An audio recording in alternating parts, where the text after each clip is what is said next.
الحمد لله وكفى وسلام على عباده الذين اصطفى أما بعد فقد قال سبحانه وتعالى في محكم تنزيله وإنك لعلى خلق عظيم۔ بات ہو رہی تھی ان انعامات کی، ان احسانوں کی، ان خصوصیات کی جو اللہ نے اپنے آخری نبی محمد الرسول اللہ صلی اللہ علیہ وسلم کو دیے، اور یہ انعامات دنیا میں کسی کو اللہ نے نہیں دیے۔ ان کے متعلق ہم نے کل 8 باتوں کا ذکر کیا، اور چند باتیں جو اللہ تعالیٰ نے اپنے آخری نبی محمد صلی اللہ علیہ وسلم کو دیے، یہ انعامات اور کسی کو نہیں دیے۔ ان میں سے ایک ہے بات مختصر مطلب بہت، اس کو کہتے ہیں جامع بات۔ ایسے قرآن میں بھی ہے اور حدیث میں بھی ہے۔ قرآن میں ایک آیت مبارکہ آتی ہے، ان اللہ یأمر بالعدل والاحسان وایتاء ذی القربى وینہی عن الفحشاء والمنکر والبغی یعظکم لعلکم تذکرون۔ اللہ تم کو حکم دیتا ہے۔ کس کا حکم دیتا ہے؟ انصاف کرنے کا، لوگوں کے ساتھ احسان کرنے کا، اور یتیموں کے ساتھ بالاحسان وایتاء ذی القربى، رشتہ داروں کا حق ادا کرنے کی۔ اور اللہ تعالیٰ چھوٹی بڑی ہر قسم کی برائی سے تم کو روکتا ہے اور ظلم کرنے سے روکتا ہے۔ یہ آیت اب حسن بصری رحمۃ اللہ علیہ کہتے ہیں کہ اس کے اندر ساری نیکیاں آ گئیں اور ساری برائیوں کا ذکر آ گیا صرف ایک آیت میں۔ اللہ کے پیارے رسول جو بات کہتے تھے حدیث، اس کے اندر بھی ایسی ہے۔ جیسے نبی کریم صلی اللہ علیہ وسلم نے فرمایا، انما الاعمال بالنیات، ثواب ملے گا کاموں کا نیت پر۔ نیت کیسی رہے گی ویسا ہی کام اچھے سے اچھا رہے، نیت اگر اچھی نہیں ہے تو ثواب نہیں ملے گا۔ امام شافعی رحمۃ اللہ علیہ فرماتے ہیں 70 مسئلے میں یہ حدیث کام آتی ہے۔ نیت، دل کا ارادہ، کس ارادے سے اس نے یہ کام کیا، 70 مسئلے میں یہ حدیث ہم کو کام دیتی ہے، یہ کہتے ہیں امام شافعی رحمۃ اللہ علیہ۔ اسی طرح نبی کریم صلی اللہ علیہ وسلم نے فرمایا، اتق اللہ حیثما کنت، جہاں بھی رہو اللہ سے ڈرو۔ اب دیکھیے، جہاں بھی رہو، بازار میں رہو، گھر میں رہو، جنگل میں رہو، فلاں جگہ رہو، مسجد میں رہو، فلاں جگہ رہو، اللہ سے ڈر کر زندگی گزارو۔ وَأَتْبِعِ السَّيِّئَةَ الْحَسَنَةَ تَمْحُوهَا، ایک اگر گناہ تم سے ہو گیا تو ایک ثواب کا کام کرو تاکہ وہ برائی کا گناہ کا وہ گناہ مٹ جائے۔ وَخَالِقِ النَّاسَ بِخُلُقٍ حَسَنٍ، لوگوں کے ساتھ اچھے اخلاق سے پیش آؤ۔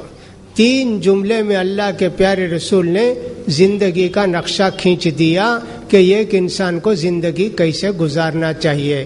بہت بڑی بات ہے۔ نبی کریم صلی اللہ علیہ وسلم نے ایک اور حدیث فرمائی، دع ما یریبک الی ما لا یریبک، جس میں تم کو شک ہے اس کو چھوڑ دو، جس میں شک نہیں ہے اس کو کرو۔ بہت سارے لوگ یہ حرام کی حلال کی، جائز کی نہیں جائز کی، ٹھیک کی نہیں ٹھیک کی، پوچھتے رہتے بھی کیا ضرورت ہے، شک آ گیا چھوڑ دو۔ جیسے مجھ سے بہت سارے لوگ سوال کرتے تھے، مجھے معلوم بھی نہیں تھا وہ کیا ہے، کوئی ایک نمک ہے، شاید کوئی اجنی موٹو، ایسا کچھ بھی فون آتا، یہ اجنی موٹو کھا سکتے کیا استعمال، مجھے معلوم بھی نہیں وہ کیا چیز ہے۔ میں نے کہا مجھے معلوم ہی نہیں تو میں کیا فتویٰ دوں۔ میں نے کہا دیکھو، اگر تم کو شک ہے نا حلال کے نہیں ہے، چھوڑ دو اس کو۔ دوسرے دنیا بھر کے نمک ہیں، نہیں اس میں خاص ٹیسٹ رہتا ہے، ہم لوگ ہوٹل کھولنا چاہتے ہیں، وہ مسالہ استعمال کرنا چاہتے ہیں۔ میں نے کہا تم کھاؤ بھی تو حرام شک کی چیز، دوسروں کو کھلائے تو بھی حرام۔ شک آ گیا تو چھوڑ دینا، حلال جائز نہیں جائز۔ کیا ہوتا ہے آدمی چھوٹے چھوٹے باتوں کو کرتے کرتے بڑے حرام کے باتوں کو کرنے لگتا، اس لیے چھوٹا سا جملہ، دع ما یریبک الی ما لا یریب، بھائی جو شک آ گیا نا اس کو چھوڑ دو، جس میں شک نہیں کلیئر کٹ ہے اس کو لے لو. تو اس کو بولتے ہیں جامع کلمہ، جامع بات. چھوٹی سی بات میں بہت سی حکمت کی باتیں. یہ اللہ نے اپنے رسول کو آخری نبی کو دیا، اور پیارے نبی نے بھی فرمایا مجھے اللہ نے 6 باتیں دی جی جو کسی نبی کو نہیں دی. اس میں پہلی بات آپ نے فرمایا اوتی جو جوامع الکلم، مجھے اللہ تعالیٰ نے بہت ہی پیاری باتیں مختصر الفاظ میں بولنے کا ڈھنگ دیا. لمبی تقریر کرتے، کوئی 2 لفظ میں تقریر کر کے سمجھا دیتے. بعض لوگ بہت لمبی تقریر کرتے، مطلب سب سوچے تو کیا ہوگا، جھوٹ نہیں بولنا طے رہے گا. اگر ان سے کہہ دیا جائے کہ جھوٹ اللہ کو ناپسند ہے، بہت بری عادت ہے، جھوٹ حقیقت کو بدل دیتی ہے، ایسے کچھ بھی 2-3 جملہ بول دی ہو گیا. اب دوسرے سے آپ تقریر کرتے آدھا گھنٹہ، پونا گھنٹہ، 1 گھنٹہ، خلاصہ اتنا ہی ہے. ہاں نصیحت کے لیے، عبرت کے لیے بڑی باتیں بھی کی جاتی ہے، ضروری ہے لوگوں کو سمجھانے کے لیے. تو اللہ کے رسول کو اللہ نے بولنے کا ڈھنگ دیا تھا، بولنے کے لیے مختصر الفاظ میں پوری باتیں آ جاتی تھی. حدیث اکثر ایسی ہیں. یہ ہوا نبی کریم صلی اللہ علیہ وسلم کو متعلق کل میں نے بتا دیا تھا کہ روب دشمنوں کے دل میں آپ کا آ جاتا تھا. جنگ کے لیے جاتے، بڑی بڑی سلطنتیں آپ سے کانپتی، آ رہے ہیں لڑنے کے لیے آ رہے ہیں. اس کا ایک حدیث کے اندر تو ایسا ہے کہ اللہ کے پیارے رسول نے فرمایا میرے جانے سے 1 مہینہ پہلے، لڑائی ہونے سے 1 مہینہ پہلے دشمن ڈر جاتا، لڑائی ہونے کے بعد بھی 1 مہینے تک ڈرتے رہتا، دوبارہ آئیں گے کہ پھر آئیں گے کہ اللہ نے میری مدد کی ہے. اسے روب ان کے دل میں. حالانکہ پیارے نبی صلی اللہ علیہ وسلم کے پاس نہ توپ، نہ بندوق، نہ ٹھکانے کے گھوڑے، نہ تلواریں، نہ زرہ، کچھ بھی نہیں. دشمن کے پاس سب کچھ ہے، لیکن ایسا ڈر بیٹھ جاتا دشمن کے دل میں کہ اللہ کے رسول صلی اللہ علیہ وسلم کا نام سن کے وہ ڈر جاتا. تو 1 مہینہ پہلے اور 1 مہینہ بعد احد کی لڑائی ہوئی. مسلمان پہلے جیتے، بعد میں ہار گئے. یہ غلطی کیے. اللہ کے پیارے رسول نے بتا دیا یہ جگہ چھوڑ کے کوئی نہیں آنا، یا پہاڑ پر رہنا، 70 آدمی بھی پورے ہی رہنا، 1 آدمی بھی نہیں اترنا. ایسے تاکید کر کے اللہ کے رسول نے ان کو مقرر کیا. یہ لوگ غلطی کیے، اتر کے آ گئے. حضرت خالد بن ولید کافروں کے ساتھ تھے، وہی کمانڈر ان چیف تھے. دوسرے راستے سے آ کے پہاڑ پر چڑھ کے جو 14-15 آدمی تھے ان کو بھی ختم کر دیے، اور وہاں سے تیر برسا کے مسلمانوں کو تتر بتر کر دیے. مسلمان ہار گئے. اب اس کے بعد لڑائی نہ جیت نہ ہار میں ختم ہوئی. ہار گئے کا مطلب مسلمان ادھر ادھر چلے گئے، تتر بتر ہو گئے. اب کافر واپس گئے. چلو بھائی ہو گیا. تھوڑی دور گئے تھے، ان کے دل میں بات آ رہے ہم تو مسلمانوں کو ختم نہیں کیے نا، چھوڑ کے چلے آئے، چلو جی جائیں گے، پھر ہم لوگ جا کے ان کو ختم کر کے آئیں گے. لیکن ان کے دل میں ڈر بڑھ گیا. اور اللہ کے پیارے رسول بھی بولے چلو جی ہم ان کا مقابلہ کریں. بس ان کے دل میں بات آئی، دوڑے وہاں سے سب لوگ بھاگے. اور جاتے وقت جیسے آٹا وغیرہ ہوتا نا، وزن کی چیز، جانور نہیں بھاگ سکتا نا وزن لے کے، وہ سب نیچے گرا کے بھاگ گئے. تو ایسا روب اللہ کے رسول صلی اللہ علیہ وسلم کا تھا کافروں کے دل میں. یہ بھی اللہ کا ایک بڑا احسان اپنے نبی پر کہ ایسے ہوا. حالانکہ دوسرے انبیاء کرام کو اللہ نے مدد کی، طاقت دی، سب کچھ کیا، لیکن دشمنوں کے دل میں ڈر جو بیٹھ جاتا تھا اللہ کے پیارے رسول کا نام سن کے، وہ بات ان میں نہیں تھی. 9، 10، 11ویں بات، اللہ کے رسول صلی اللہ علیہ وسلم کو دنیا کے خزانوں کی کنجی دے دی گئی. پوری دنیا کے خزانوں کی کنجی دے دی گئی. خندق کی لڑائی ہو رہی تھی، خندق کھود رہے تھے، گڑھا کھود رہے تھے. یہ چٹان پتھر مارتے مارتے کسی سے ٹوٹتا نہیں. وہ اتنے صحابہ مار مار کے تھک گئے. جا کے سب نے اللہ کے رسول صلی اللہ علیہ وسلم سے کہا اللہ کے رسول یہ بہت بڑی چٹان آ گئی ہے، ہم سے ٹوٹتی نہیں ہو. چلو اللہ کے پیارے رسول صلی اللہ علیہ وسلم ہتھوڑی لیے اور مارے، اللہ کا نام لے کے پاش پاش ہو گئی، ٹکڑے ٹکڑے ہو گئے چٹان. اللہ کے رسول کو کتنی طاقت تھی، اللہ اکبر. کہا الحمدللہ یہ چٹان ٹوٹی اور مجھے اللہ نے پوری دنیا کا خزانہ بتا دیا، یہ تمہاری امت کو ملنے والا ہے۔ اللہ کے پیارے رسول صلی اللہ علیہ وسلم نے فرمایا اللہ نے مجھے 6 چیزیں دی نا، ان میں سے ایک چیز یہ بھی ہے کہ دنیا کے خزانوں کی کنجی مجھے دی گئی اور یہ امت کو ملے گی۔ حضرت ابو ہریرہ رضی اللہ تعالیٰ عنہ کہتے ہیں کہ اللہ کے رسول صلی اللہ علیہ وسلم کو تو وہ کنجی ملی، لیکن اس کا فائدہ اللہ کے رسول صلی اللہ علیہ وسلم کے بعد ہم اٹھا رہے ہیں۔ اللہ کے پیارے رسول صلی اللہ علیہ وسلم نے سب خوشخبریاں سنائی، یہ ملے گا تم کو، یہ ملے گا، یہ ملے گا۔ دنیا میں کون سوچ سکتا تھا؟ بڑی بڑی حکومتوں کو اللہ کے پیارے رسول صلی اللہ علیہ وسلم کی فوج نے جا کے نیست و نابود کر دیا۔ دنیا میں کوئی سوچ بھی نہیں سکتا تھا کہ روم کی سلطنت ختم ہوگی، ایران کی سلطنت ختم ہوگی، لیکن یہ صحابہ اونٹ کے چرانے والے انہوں نے جا کے ان سب سلطنتوں کو ختم کیا۔ دولت کی ریل پیل ہوئی۔ نبی کریم صلی اللہ علیہ وسلم نے ایک مرتبہ فرمایا میں سو رہا تھا، مجھے دنیا کے خزانوں کی کنجی دی گئی، یہ پورے خزانے تم کو ملنے والے ہیں، سونا بھی، چاندی بھی، ہر قسم کی چیزیں۔ پھر اللہ کے پیارے رسول صلی اللہ علیہ وسلم نے خواب میں دیکھا سونے کے کنگن، 2 کنگن آپ کو پہنائے گئے۔ سونا تو مردوں کے لیے بعد میں حرام ہو گیا تھا، اب سونے کے کنگن پہنے اللہ کے رسول خواب میں۔ ڈر گئے اللہ کے پیارے رسول، پریشان ہوئے، یا اللہ یہ کیا مصیبت ہو گئی؟ آپ کو بتایا گیا پھونکو، دونوں کو پھونکے، وہ دونوں کنگن اڑ کر چلے گئے۔ صحابہ نے پوچھا اللہ کے رسول یہ خواب کی تعبیر کیا ہے؟ کہا 2 خبیث، 2 برے آدمی میرے بعد نبوت کا دعویٰ کرنے والے ہیں، مجھ سے کہہ رہے ہیں کہ ہم کو نبی بنا لو، ہم تمہارا ساتھ دیں گے۔ ایک مسیلمہ کذاب، ایک اسود عنسی۔ معلوم یہ ہوا کہ اگر ہم خواب میں دیکھیں ہم لوگ بنگڑی پہنے ہوئے ہیں سونے کی اور صاحب فلاں پہنے ہوئے، کوئی اچھی بات نہیں، خوش نہیں ہو جانا۔ چلو بھئی خواب میں دیکھا کہ صاحب کنگن پہنا ہوا، سونے کے زیور پہنا ہوا، موتی پہنا ہوا، یہ سب تو عورتوں کی چیز ہے نا۔ آپ کو آتا ہے تو ایک مصیبت آنے والی ہے، گھر میں پریشانی آنے والی ہے، آپ کے کاروبار میں نقصان ہونے والا ہے، ایسا مطلب ہوگا، سوائے خوش نہیں ہو جانا۔ تو اللہ کے پیارے رسول صلی اللہ علیہ وسلم کو پوری دنیا کے خزانوں کی کنجی دے دی گئی۔ آج بھی اللہ کی مہربانی سے مسلمان اتنی گئے گزری حالت میں ہونے کے باوجود دنیا کی زیادہ دولت انہی کے پاس ہے میرے بھائیوں، انہی کے پاس دولت، دنیا کی سب سے بڑی دولت آج بھی ہے۔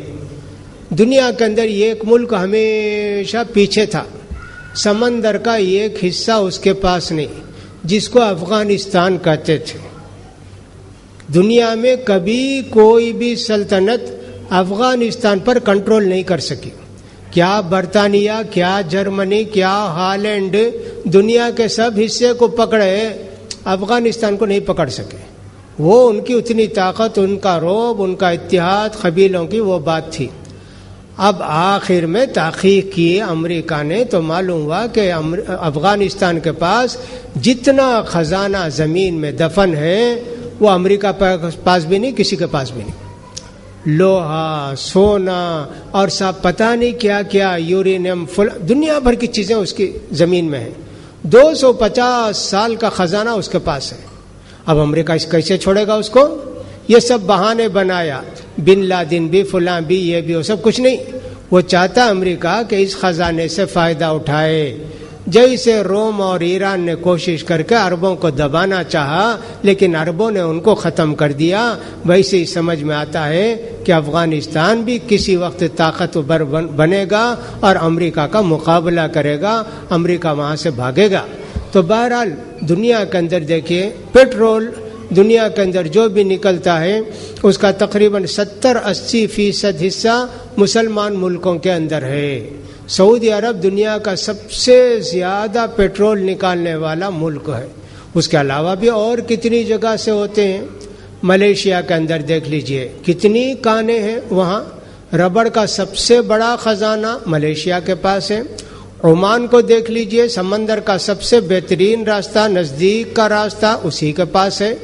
دریائے نیل کو دیکھ لیجئے، مصر کے اندر ہے، سب سے بڑا خزانہ اس کے پاس ہے کہ دریائے نیل کو اگر بند کر دیا جائے تو جہاز کا 7 دن کا سفر بڑھ جائے گا، کشتی کا 7 دن کا سفر بچتا ہے دریائے نیل پار کرنے سے۔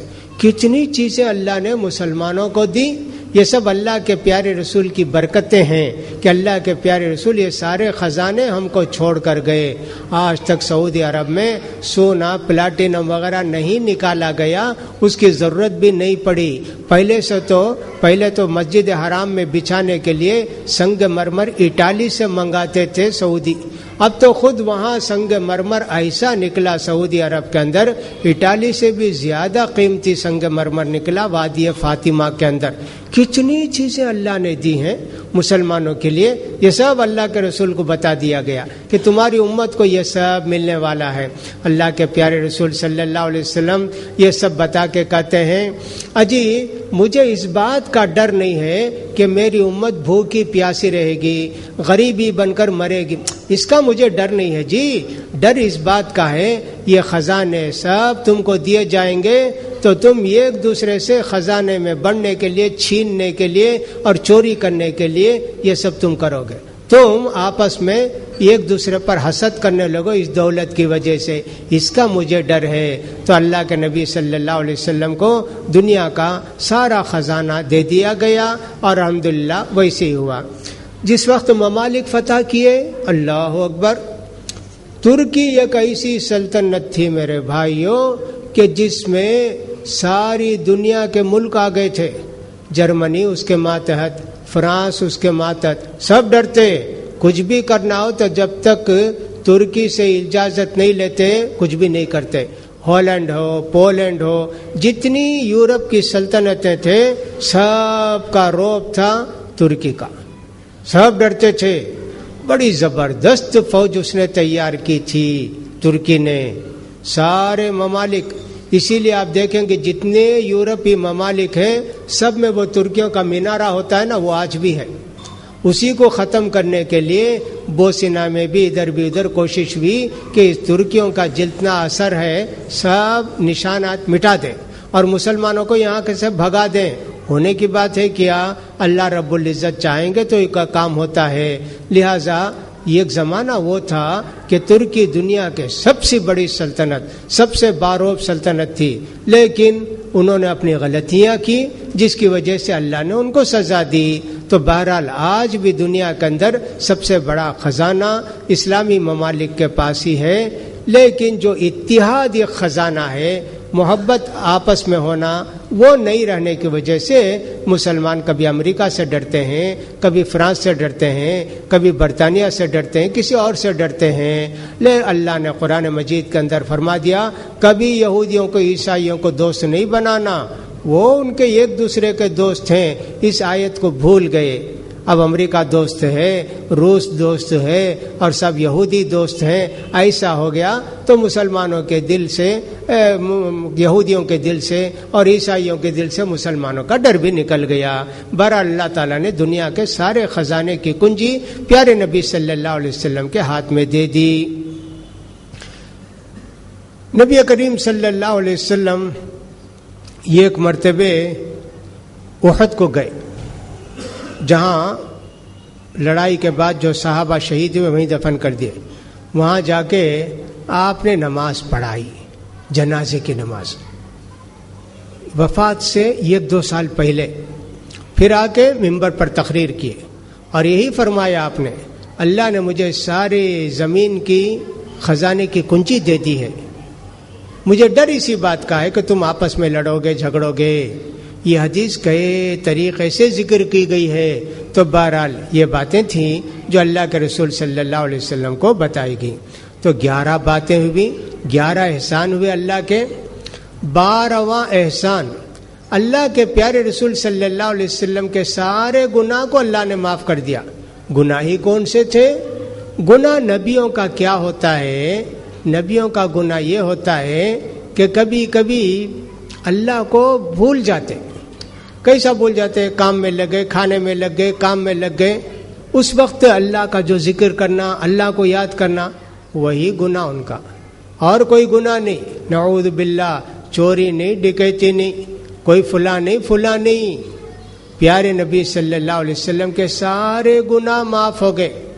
انا فتحنا لک فتحا مبینا لیغفر لک اللہ ما تقدم من ذنبک وما تأخر ویتم نعمتہ علیک ویہدیک صراطا مستقیما. اللہ نے مکہ فتح کر کے تم کو بہت بڑی کامیابی دی ہے, تمہارے سارے گناہ معاف ہو گئے. کسی بھی نبی کو گارنٹی اللہ نے نہیں دی تمہارے سب گناہ معاف ہو گئے, کسی بھی نبی کو. آدم علیہ السلام سے غلطی ہوئی, آدم علیہ السلام رو رو رو کے دعا کیے, اللہ نے وہ غلطی معاف کی. اور جو غلطیاں معاف ہوئے کیا نہیں. اسی لیے وہ معراج کی حدیث میں آتا ہے, اس کی حدیث میں آتا ہے شفاعت کی, قیامت کے دن سب لوگ اٹھیں گے پریشان پریشان, پسینے میں ڈوبے ہوئے, پریشان ہیں, کیا کریں کیا کریں. بھائی چلو آدم علیہ السلام سے جا کر بولیں گے, اللہ سے ریکمینڈ کیجئے, سفارش کیجئے, اللہ فیصلہ کر دے. جاتے ہیں آدم علیہ السلام کے پاس, کہتے ہیں نہیں صاحب میں اس لائق نہیں ہوں. اللہ اگر میرے گناہ کے متعلق پوچھے, مجھے پکڑ لے تو میں کیا کروں گا, میں نہیں. ہر نبی یہی جواب دیتے, نہیں صاحب میں اس لائق نہیں ہوں, میں اس لائق نہیں ہوں, پتہ نہیں میں کیا کیا غلطی کیا ہوں, کیا ہوا. اللہ اگر مجھے پکڑے, اچھا تم اتنی غلطی کر کے مجھ سے سفارش کے لیے آئے کیا, میں کیا جواب دوں گا. آخر میں حضرت عیسیٰ علیہ السلام کے پاس آئیں گے, حضرت عیسیٰ علیہ السلام بھی یہی کہیں گے, نہیں صاحب میں اس لائق نہیں ہوں. محمد صلی اللہ علیہ وسلم کے پاس جاؤ, ایسے پیارے بندے کہ اللہ نے ان کے سارے گناہ معاف کر دیے, وہ سفارش کے لائق ہیں. ہاں سب آئیں گے, اللہ کے پیارے رسول سفارش کریں گے. تو معلوم یہ ہوا کہ اللہ کے پیارے رسول صلی اللہ علیہ وسلم کے سارے گناہ معاف ہو گئے. باقی نبیوں نے جن گناہ کی معافی چاہی, اللہ نے وہ گناہ معاف کر دیا. موسیٰ علیہ السلام نے یہ قبطی کو تھپڑ مارا, وہ مر گیا. اللہ کے پیارے حضرت موسیٰ علیہ السلام نے اللہ سے معافی چاہی, اللہ میں نے اس کو ناحق قتل کر دیا, اللہ تجھے معاف کر دے. اللہ نے ان کو معاف کر دیا.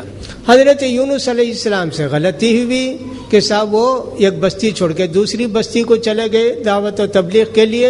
اللہ کو یہ بات پسند نہیں آئی, اللہ کے حکم کے بغیر ایک بستی چھوڑ کے دوسری بستی کو جا ہی نہیں سکتے تھے. حضرت یونس علیہ السلام سے غلطی ہوئی, مچھلی کے پیٹ کے اندر گئے, وہاں انہوں نے دعا کی, اللہ میرا یہ گناہ معاف کر دے, یہ گناہ. اللہ نے وہ گناہ معاف کر دیا. باقی سب گناہ معلوم نہیں, لیکن ہمارے پیارے نبی کو گارنٹی دے دی گئی, آپ کے سارے گناہ معاف ہو گئے. پیارے نبی صلی اللہ علیہ وسلم نماز پڑھتے تھے تہجد کی, 3-4 گھنٹے تک کھڑے ہو کر نماز پڑھتے, پیروں میں ورم آ جاتا. حضرت عائشہ رضی اللہ عنہ نے پوچھا, اللہ کے رسول آپ اتنی محنت کیوں کرتے ہیں, اللہ نے تو آپ کے سارے گناہ معاف کر دیے, اگلے پچھلے سارے گناہ. تو کہا عائشہ اللہ نے میرے گناہ معاف کر دیے تو مجھے کیا اس کا شکر ادا نہیں کرنا چاہیے. اس طرح نبی کریم صلی اللہ علیہ وسلم کے سارے گناہ معاف ہونے کے باوجود پیارے نبی صلی اللہ علیہ وسلم عبادت نہیں چھوڑے, نماز نہیں چھوڑے, تہجد نہیں چھوڑے. یہ اللہ کا احسان جس پر ہو جاتا ہے وہ اور بھی زیادہ اللہ کا غلام بن جاتا ہے. پیارے نبی کا بھی یہی حال ہے, اللہ نے سارے گناہ معاف کر دیے, اور بھی زیادہ آپ اللہ کے غلام بن گئے, اور بھی زیادہ اللہ تعالیٰ کے عبادتیں کرنے لگے. تو لہٰذا اللہ رب العزت نے جو انعامات پیارے نبی کو دیے اس میں سے 12واں انعام ہے کہ آپ کے سارے گناہ معاف ہو گئے. دنیا میں کسی کے لیے یہ گارنٹی نہیں. پیارے نبی صلی اللہ علیہ وسلم نے بہت سے لوگوں کو جنت کی خوشخبری سنائی. 10 صحابہ تو بالکل ہیں, ان کے علاوہ بھی کچھ لوگوں کو اللہ کے رسول نے جنت کی خوشخبری سنائی. ہم دنیا میں کسی کو کتنا ہی نیک آدمی ہو, ہم یہ نہیں کہہ سکتے کہ یہ جنتی ہیں. مثلا دنیا کے اندر بہت زیادہ شہرت ہے شیخ عبد القادر جیلانی رحمۃ اللہ علیہ کے, جن کو کہ پیران پیر کہتے ہیں, کیا کیا سب کہتے رہتے ہیں. بہرحال اللہ کے نیک بندے تھے, اچھے بندے تھے, عبادت گزار بندے تھے. ان کے لیے ہم گارنٹی نہیں دے سکتے جنتی ہیں جی, نہیں. ان کے کتنے گناہ ہیں کس کو معلوم. انشاءاللہ بولیں گے, انشاءاللہ وہ جنتی ہیں, ایسے بولیں گے.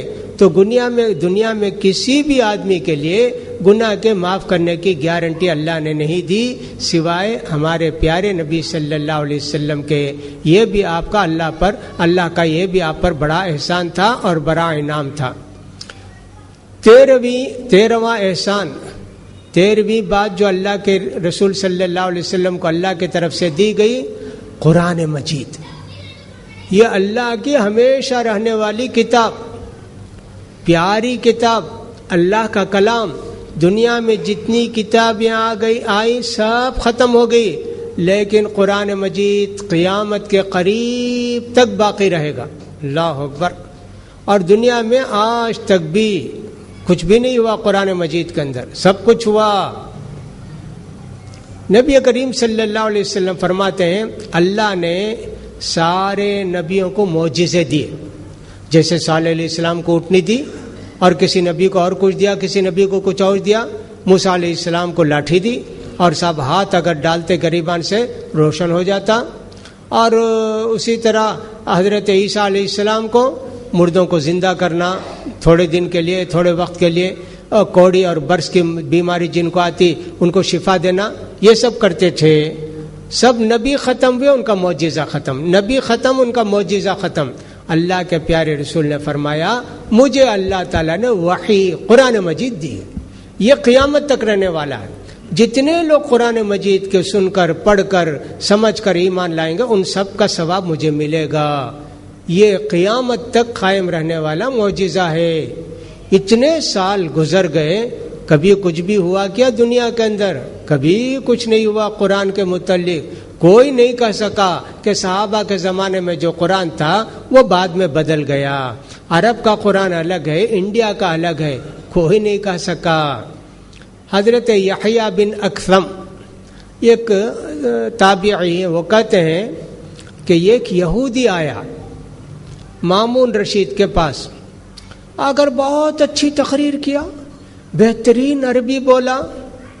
مامون رشید نے، جو دنیا کا بڑا خلیفہ اپنے زمانے کا، لیکن بہت ساری گمراہیاں اس کے اندر تھیں، اس نے اسلام کی دعوت دی اس یہودی کو. بھئی مسلمان ہو جا، تجھے اتنی باتیں معلوم ہے، اتنی تیری اچھی زبان ہے، فلاں ہے. نہیں صاحب، میں اسلام کو قبول نہیں کروں گا. چلا گیا. 1 سال کے بعد وہی یہودی آیا، آ کر اب دین کی باتیں کرنے لگا کہ صاحب فلاں بات، یہ بات، فقہ کی باتیں کرنے لگا. مسلمان ہو گیا. مامون رشید نے پوچھا بھائی اس سے پہلے تو تم آئے تھے تو ہم نے اسلام کی دعوت دی، تم نے قبول نہیں کیا. اسلام لانے کا ریزن کیا ہے، سبب کیا ہے؟ کہا میں آپ کے پاس سے گیا، آپ نے مجھے قرآن کی باتیں بتائیں. میں نے سوچا کہ صاحب یہ 3 مذہب دنیا میں مشہور ہیں، یہودی مذہب، عیسائیوں کا، مسلمانوں کا. ان کے پاس کتابیں بھی ہیں.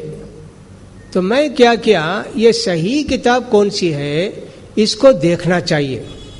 میں کیا تورات لے کے اس کی 3 کاپی بنایا، لکھا، ادھر اٹھا کر گھٹایا، بڑھایا، زیادہ کیا، کم کیا، لے جا کے یہودیوں کے چرچ میں بیچا. وہ لوگ خرید کے خوش ہو گئے، کوئی کچھ نہیں بولا، رکھ لیے سب. اچھا سمجھ میں آ گیا کہ یہ لوگ کچھ جانتے وانتے نہیں، جھوٹ بولتے ہیں، جو بھی کر رہے ہو جاتا. وہ خود یہودی. اس کے بعد میں نے کہا ٹھیک ہے، یہ ایک ٹیسٹ ہوا. پھر انجیل اٹھایا، میں انجیل کو اٹھا کے اس کی 3 کاپیاں بنایا، ادھر گھٹایا، ادھر بڑھایا، پیچھے کا آگے رکھا، آگے کا پیچھے رکھا، اپنی طرف سے کچھ لکھ دیا، جو انجیل میں تھا اسے ڈیلیٹ کر دیا. ایسے تھا. لے جا کے چرچ میں بیچا، بہت محبت سے، پیار سے قیمت دے کے خرید لی. میں نے کہا چلو یہ بھی ایک ٹیسٹ ہو گیا. ان کی کتاب بھی بیکار، ان کی کتاب بھی بیکار. اللہ نے جو نازل کیا وہ اس کو جاننے والے بھی نہیں، پڑھنے والے بھی نہیں. اس کے بعد قرآن بھی اٹھایا. میں قرآن کو اٹھا کے بھی ایسے میں نے ایسے کیا، ادھر سے ادھر کیا، کچھ آیتوں کو نکال دیا، اپنے جملے رکھ دیے، لے جا کے مسجد میں پیش کیا.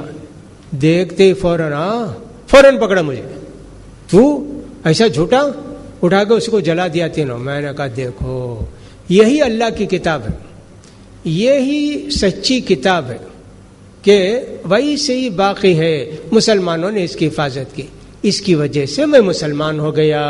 وہ یہودی مامون رشی سے بتایا. تو یہ یحییٰ بن اکثم سفیان بن عیینہ جو بڑے محدث تھے، حدیث بیان کرنے والے تھے، ان سے جا کر یہ واقعہ سنائے. ایک یہودی آیا، پہلے اسلام قبول نہیں کیا، دوسرے سال مسلمان بنا کے آیا اور یہ سب کہا. تو کہا یہ تو قرآن میں ہے جی، ایسے ہوگا. کہا ہے قرآن میں؟ کہا کہ دیکھو اللہ تعالیٰ نے تورات انجیل کے لیے بِمَسْتُحْفِظُوا، وہ جو حفظ کیے یاد کیے ان کا اللہ نے ان کو ذمہ دار بنایا. یاد کیے بھول گئے تو پھر ان کو یاد نہیں رہا آگے کیا ہے پیچھے کیا ہے. اللہ نے قرآن کے تعلق سے کہا میں حفاظت کروں گا. اللہ نے تورات انجیل کی حفاظت کا یہودیوں کو بھی عیسائیوں کو ذمہ داری دی، تم اس کی حفاظت کرو. نہیں حفاظت کرے، یاد نہیں کر سکے تو اس لیے ویسے ہو گیا.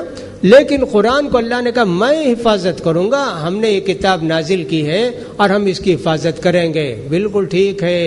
تو یہ 13 باتیں ہوئی جو اللہ کے پیارے رسول کو اللہ نے انعام کے طور پر دنیا میں دی اور کسی کو نہیں دیا. 14ویں اور آخری بات ہے کہ اللہ کے پیارے رسول کو معراج کرائی گئی. اللہ کے پیارے رسول صلی اللہ علیہ وسلم کے معراج کا واقعہ بہت لمبا ہے، بہت تفصیلی ہے. مختصر یہ ہے کہ پیارے نبی صلی اللہ علیہ وسلم ایک رات مکے میں حجر کعبے کے بازو لیٹے ہوئے تھے. 2 فرشتے آئے، آپ سے کہا چلیے. اللہ کے پیارے رسول ان کے ساتھ گئے، زمزم کے کنویں کے پاس لے گئے. وہاں سونے کا ایک تشت لائے. تشت ہاتھ دھونے کے لیے پہلے استعمال کرتے تھے، اب لوگ وہ تشت نہیں جانتے ہیں. سونے کا تشت لائے، وہ ایمان سے بھرا ہوا تھا. اب وہ کیا چیز تھی، کیسے تھے، اللہ کو معلوم. پھر میرے سینے کو چیرے، حلق سے لے کے بامبی تک، جس کو ناپ بولتے بامبی بولتے، وہاں تک. پھر میرا دل نکال کے اس تشت میں ڈال کر دھوئے، دھو کے پھر میرے دل کو اپنی جگہ سیٹ کر کے سی دیے. اللہ اکبر. اوپن ہارٹ سرجری تو آج دنیا جانتی ہے، اللہ کے پیارے رسول کے ساتھ ایسے ہوا. حضرت انس کہتے ہیں اللہ کے پیارے رسول کی جب خمیس ہٹتی تو میں دیکھتا تھا وہ سینے کے نشانات تھے تاگے کے، یہاں سے یہاں تک ایسا تھا، جہاں چمڑا پتلا ہو جاتا وہاں تک تھا. پھر اللہ کے پیارے رسول صلی اللہ علیہ وسلم سے کہا چلو. ایک جانور تھا جو گدھے سے چھوٹا اور گدھے سے بڑا، گھوڑے سے چھوٹا تھا. حضرت انس یہ حدیث بیان کرتے ہیں تفصیل کے ساتھ. جلدی ایک صحابی پوچھتے براق نہیں؟ ہاں براق جانور. کہتے ہیں کہ اس پر بیٹھنے کے لیے کہا. میں جب نزدیک بیٹھنے کے لیے گیا وہ جانور ذرا ہٹا، حرکت کیا. فرشتوں نے ڈانٹا، کون ہے معلوم ہے تمہارے اوپر سوار ہونے والے ہیں؟ یہ اللہ کے آخری پیارے نبی ہیں. تھم گیا جانور. بیٹھے پیارے رسول اتنی تیز ہو جاتا تھا، جہاں ہماری نظر پڑتی وہاں ایک قدم پڑتا تھا. آدھا کلومیٹر دور اگر ہماری نظر پڑتی تو یہ قدم اس کا اتنی دور پڑتا تھا. ایک ہی رات میں اللہ کے پیارے رسول بیت المقدس کو گئے، تشریف لے گئے. وہاں سب انبیاء کرام نماز پڑھ رہے ہیں. حضرت موسیٰ علیہ السلام نماز پڑھ رہے ہیں اور سب دوسرے انبیاء کرام، حضرت ابراہیم علیہ السلام نماز پڑھ رہے ہیں. تھوڑی دیر کے بعد اعلان ہوا سارے لوگ سب بنا لیں، اللہ کے پیارے نبی نماز پڑھانے والے ہیں. سارے انبیاء سب بنا کے کھڑے ہو گئے اور پیارے رسول صلی اللہ علیہ وسلم نے نماز پڑھائی. وہاں جب گئے وہ بیت المقدس کی جگہ ایلیا جس کو کہتے ہیں، وہاں دروازے میں ایک کنڈی تھی، اسی میں باندھ دیے. وہ جو جانور تھا نا اس کو باندھ دیے سنکل سے. ہر نبی وہیں باندھتے تھے، ایسے بھی حدیث میں آیا. پھر اس کے بعد حضرت جبریل علیہ السلام اللہ کے پیارے رسول کو لے گیا آسمان پر. پہلا آسمان گئے، جاتے دروازہ مارے. اب دیکھیے آسمان کے دروازے، اللہ اکبر. فرشتے نے پوچھا کون ہے آپ؟ کہا جبریل. اور آپ کے ساتھ کون ہے؟ کہا کہ محمد صلی اللہ علیہ وسلم ہے. اللہ نے ان کو بلایا ہے؟ ہاں بلایا ہے. دروازہ کھولتے نبیوں نے کہا آئیے، آپ کا آنا مبارک ہو. وہاں آدم علیہ السلام تھے. حضرت جبریل علیہ السلام نے کہا یہ آپ کے باپ آدم ہیں، ان کو سلام کیجئے. اللہ کے پیارے رسول نے ادب سے سلام کیا تو حضرت آدم علیہ السلام نے آپ کو مرحبا کہا، بیٹے تمہارا آنا مبارک بیٹے، ایسے کہے. ویسے 7 آسمان تک گئے اللہ کے پیارے رسول صلی اللہ علیہ وسلم. پھر اس کے بعد وہاں ایک ایسا درخت تھا، بیر کا درخت تھا، ایک ایک بیر ایک بڑے گھڑے کے برابر تھا اور ایک ایک پتا ہاتھی کے کان کے برابر تھا. اتنا خوبصورت تھا کہ دنیا کا کوئی بھی آدمی وہ کتنا خوبصورت ہے اسے بیان ہی نہیں کر سکتا، پیارے نبی بھی بیان نہیں کر سکتے. وہیں اللہ کا حکم آتا تھا، وہیں سے جو ہے دنیا کو پیغام بھیجے جاتے تھے. وہاں اللہ کے پیارے رسول کو جو انعام ملے 5 وقت کی نماز کا تحفہ ملا، اور اس کے بعد سورہ بقرہ کی آخری آیتیں آمن الرسول ملی. اور تیسرا تحفہ، تمہاری امت کا کوئی بھی آدمی گناہ کرے گا ہم اس کو معاف کر دیں گے بشرطے کہ شرک نہ کرے. شرک نہ کرے، تمہاری امت کا کوئی بھی آدمی گناہ کر کے توبہ کر لے گا ہم اس کی توبہ کو قبول کر لیں گے. یہ تحفے لے کے پیارے نبی صلی اللہ علیہ وسلم دنیا میں تشریف لے آئے. یہ معراج کا واقعہ ہے. ایسا واقعہ کسی نبی کو نہیں ہوا. نبیوں کو یہاں سے وہاں دنیا میں گئے آئے، اللہ کے پیارے رسول سے ڈائریکٹ اللہ نے بات کی. حضرت موسیٰ علیہ السلام سے بھی اللہ نے ڈائریکٹ بات کی. لیکن یہ جو تحفے اللہ کے پیارے رسول کو ملے 5 وقت کی نماز کا 50 ملے تھے. حضرت موسیٰ علیہ السلام کے کہنے سے کم کرتے کرتے 5 ہو گئے. نماز کا تحفہ، سورہ بقرہ کی آخری 2 آیتیں، اور سب اللہ کا یہ وعدہ کہ تمہاری امت میں سے جو بھی گناہ کریں گے بڑے سے بڑا توبہ کریں گے تو ہم ان کو معاف کر دیں گے. یہ سب وعدے اللہ کے پیارے رسول سے کیے گئے. اللہ کے پیارے رسول دنیا میں تشریف لائے، اور کتنے جلدی ایک رات کے تھوڑے حصے میں یہ ہو گیا. اتنی دور دور اللہ کے پیارے رسول دوسرے دن آ کر کافروں کو سنائے مکے کے، سب ہنسنے لگے. ہم لوگ تو 15 دن میں جاتے، 20 دن میں جاتے، یہ ایک رات میں کیسے جا کر آ گئے؟ تو سب مذاق کرنے لگے، دل لگی کرنے لگے. حضرت ابو بکر سے جا کر بولے معلوم ہے تمہارے ساتھی ہیں نا، آج ایک نیا قصہ سنائے. معلوم ہے ایک رات میں کوئی بیت المقدس کو مکے سے جا کر آ سکتا کیا؟ حضرت ابو بکر نے کہا نہیں بھائی نہیں جا کر آ سکتے. کہا تمہارے دوست بولتے جا کر آئے. ارے یہ تعجب کی بات ہے کیا؟ وہ بولتے ہیں کہ جبریل علیہ السلام آسمان سے آ کر مجھے سنا کر گئے تو ہم مانتے.